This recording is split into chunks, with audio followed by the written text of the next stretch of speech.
Balochistan assembly के इजलास में वज़ीर आला के इंतखाब का अमल आज शुरू हुआ और आपको बताएंगे कि इस वक्त वज़ीर आला बलूचिस्तान मीर सरफराज भुगती मुंतखब हो गए हैं। बिला मुकाबला मीर सरफराज भुगती वज़ीर आला बलूचिस्तान मुंतखब हुए हैं। आपको बताएंगे कि बलूचिस्तान असम्बली का इजलास जारी है और इस असम्बली इजलास में मीर सरफराज भुगती बिला मुकाबला वज़ीर आला बलूचिस्तान मुंतखब हुए हैं। मीर सरफराज भुगटी वज़ीर आला बलूचिस्तान मुंतखब हो गए हैं। उन्होंने 41 वोट हासिल किए हैं। मज़ीद तफसीलात जानेंगे ब्यूरो चीफ कोयटा अब्दुल गनी काकड़ से। गनी, आगाह कीजिएगा। देखें, यकीनन ये पीपल्स पार्टी और मुस्लिम लीग नून के दरमियान जो हुकूमत साजी के हवाले से फार्मूला तय हुआ था, उसी तनाजुर में बिला मुकाबला मुंतखब हुए हैं और ऐवान में उनको दोनों जो सियासी जमातें थी, मुस्लिम लीग नून, पीपल्स पार्टी के अरकान और इसी तरह उनके जो दीगर इत्तेहादी जमातें थी, उन्होंने उनको भारी अक्सरियत से वोट दिया है। और इस सूरत-ए-हाल के बाद अब उनकी कामयाबी के हवाले से जो हिकमत अमली है वो मुरतब की गई है। कुछ देर बाद बाकायदा इसका नोटिफिकेशन भी जारी कर दिया जाएगा और इसके बाद 3 बजे जो है उनकी हलबर्दारी की बाकायदा जो एक तकरीब है वो गवर्नर हाउस में मुनक्किद होगी, जहां गवर्नर बलूचिस्तान मलिक अब्दुल वली काकड़ उनसे हल्फ लेंगे। इस तकरीब में मुख्तलिफ आला सिविल और फौजी हुकाम भी शिरकत करेंगे और बलूचिस्तान असम्बली के तमाम जो नौ मुंतखब अरकान हैं उनको भी दावतनामे जारी किए गए हैं। मुस्लिम लीग नून के स्पीकर कैप्टन रिटायर्ड अब्दुल खालिक अचिकज़ई जो है वो भी बिला मुकाबला मुंतखब हुए थे। इसी तरह जो डिप्टी स्पीकर थे बलूचिस्तान असम्बली की गजाला गोला, उनकी भी जो कामयाबी थी वो बिला मुकाबला ही यकीनी हुई है, क्योंकि बलूचिस्तान में हुकूमत साजी के हवाले से मरकज में जो फार्मूला तय किया गया था उसी तसलसल का ये एक हिस्सा है, जिसमें गवर्नर का जो ओहदा है वो भी मुस्लिम लीग नून का है और इसी तरह स्पीकर बलूचिस्तान असम्बली का जो ओहदा है वो मुस्लिम लीग नून का है। फिर इसी तरह यहाँ पे वजीर आला और कायद ऐवान का ये जो ओहदा है ये तो पीपल्स पार्टी के हिस्से में आया है। फिर जो डिप्टी स्पीकर का ओहदा है वो भी पीपल्स पार्टी के हिस्से में आया है। अब ये जब हुकूमत साजी होगी, जो भी कैबिनेट बनेगी, उसमें जो सीनियर वजीर का ओहदा है, इतलाक ये है कि वो भी पीपल्स पार्टी को ही दिया जाएगा और जो दीगर वजारतें हैं उनमें भी जो सीनियर अरकान हैं, पार्लिमानी जो मेंबर हैं उनके बलूचिस्तान असम्बली के, उनको ये जो महकमे है वो तफवीज किए जाएंगे। अच्छा, अब्दुल गनी काकड़ ये भी बताएगा कि राय शुमारी में JUI और नेशनल पार्टी के अरकान ने हिस्सा नहीं लिया। देखिए, इसकी वजह यह है कि नेशनल पार्टी के सरबराह डॉक्टर अब्दुल मालिक बलोच ने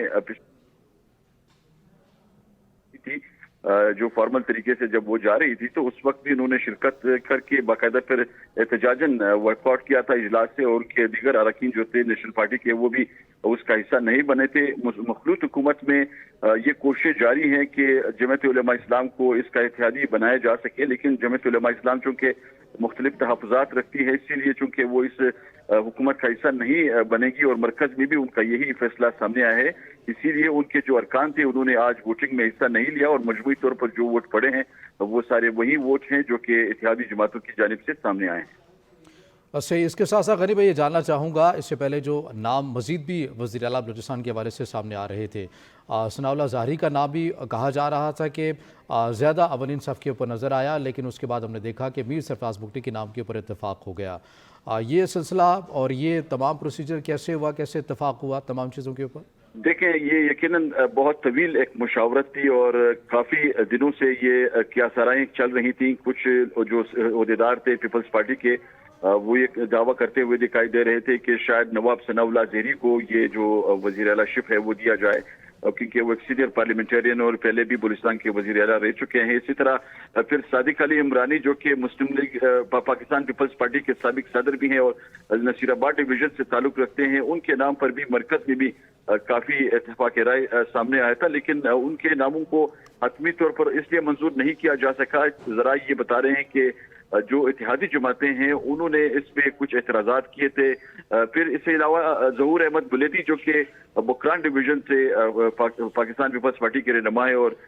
इस वक्त वो भी कैंडिडेट थे इस ओहदे के लिए, लेकिन उनके नाम में भी कुछ पार्टी जो कायदीन थे उन्होंने इत्तेफाक तो किया था, लेकिन फिर आसिफ अली जरदारी साहब की सदारत में जो एक अहम इजलास हुआ, उस इजलास में चूंकि तमाम जो कायदीन थे वो शरीक हुए थे और हतमी तौर पर कई घंटों की मुशावरत के बाद फिर ये फैसला जो है किया गया कि सरफराज भुगटी जो है एक वैलिड जो कैंडिडेट हैं इस ओहदे के लिए, फिर उन्होंने इत्तेफाक राय किया। और नवाब सनाउल्लाह ज़हरी ने कल यहाँ पे कोयटा में मीडिया को ब्रीफिंग देते हुए भी ये बात की कि जो मरकज में फैसला किया गया है वो इसको एक बेहतर फैसला समझते हैं, क्योंकि बलूचिस्तान के जो मामलात हैं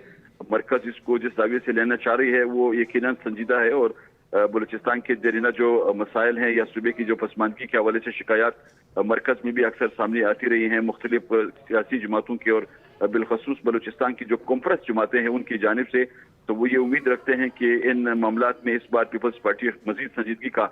मुजाहिरा करेगी और ये जो कौमी इशूज हैं इनको हल करने के लिए अपना किरदार अदा करेगी। सही, बहुत शुक्रिया। ब्यूरो चीफ कोयटा अब्दुल गनी काकर तफसीलन आगाह कर रहे थे।